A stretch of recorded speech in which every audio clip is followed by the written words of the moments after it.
Lazy Jack. English Fairy Tales by Joseph Jacobs. Lazy Jack.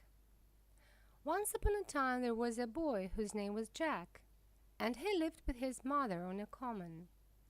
They were very poor, and the old woman got her living by spinning, but Jack was so lazy that he would do nothing but bask in the sun in the hot weather and sit by the corner of the hearth in the winter time. So they called him Lazy Jack. His mother could not get him to do anything for her, and at last told him one Monday that if he didn't begin to work for his porridge, she would turn him out to get his living as he could. This roused Jack, and he went out and hired himself for the next day to a neighboring farmer for a penny. But as he was coming home, never having had any money before, he lost it in passing over a brook. "You stupid boy," said his mother, "you should have put it in your pocket." "I'll do so another time," replied Jack. On Wednesday, Jack went out again and hired himself to a cow-keeper, who gave him a jar of milk for his day's work. Jack took the jar and put it into the large pocket of his jacket, spilling it all long before he got home.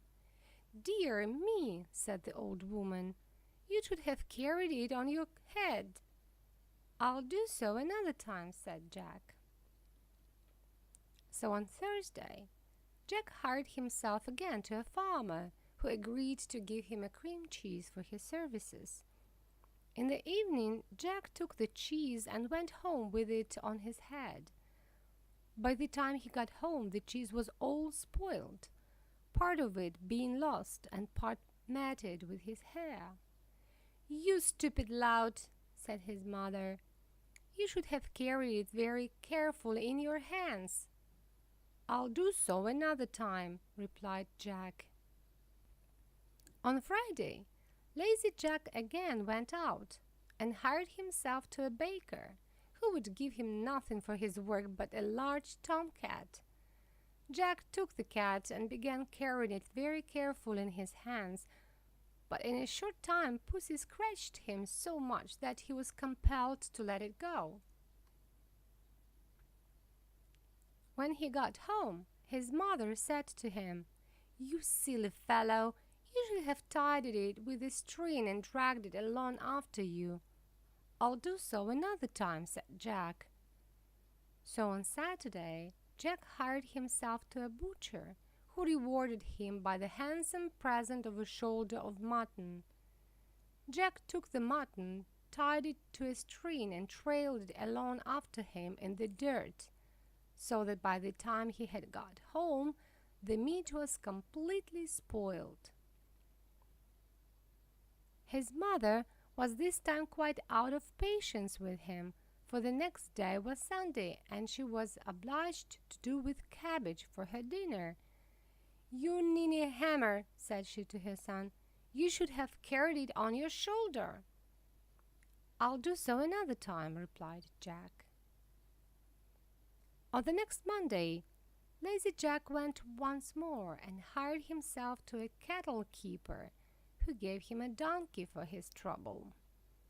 Jack found it hard to hoist the donkey on his shoulders, but at last he did it and began walking slowly home with his prize. Now it happened that in the course of his journey there lived a rich man with his only daughter, a beautiful girl but deaf and dumb. Now she had never laughed in her life, and the doctor said she would never speak till somebody made her laugh.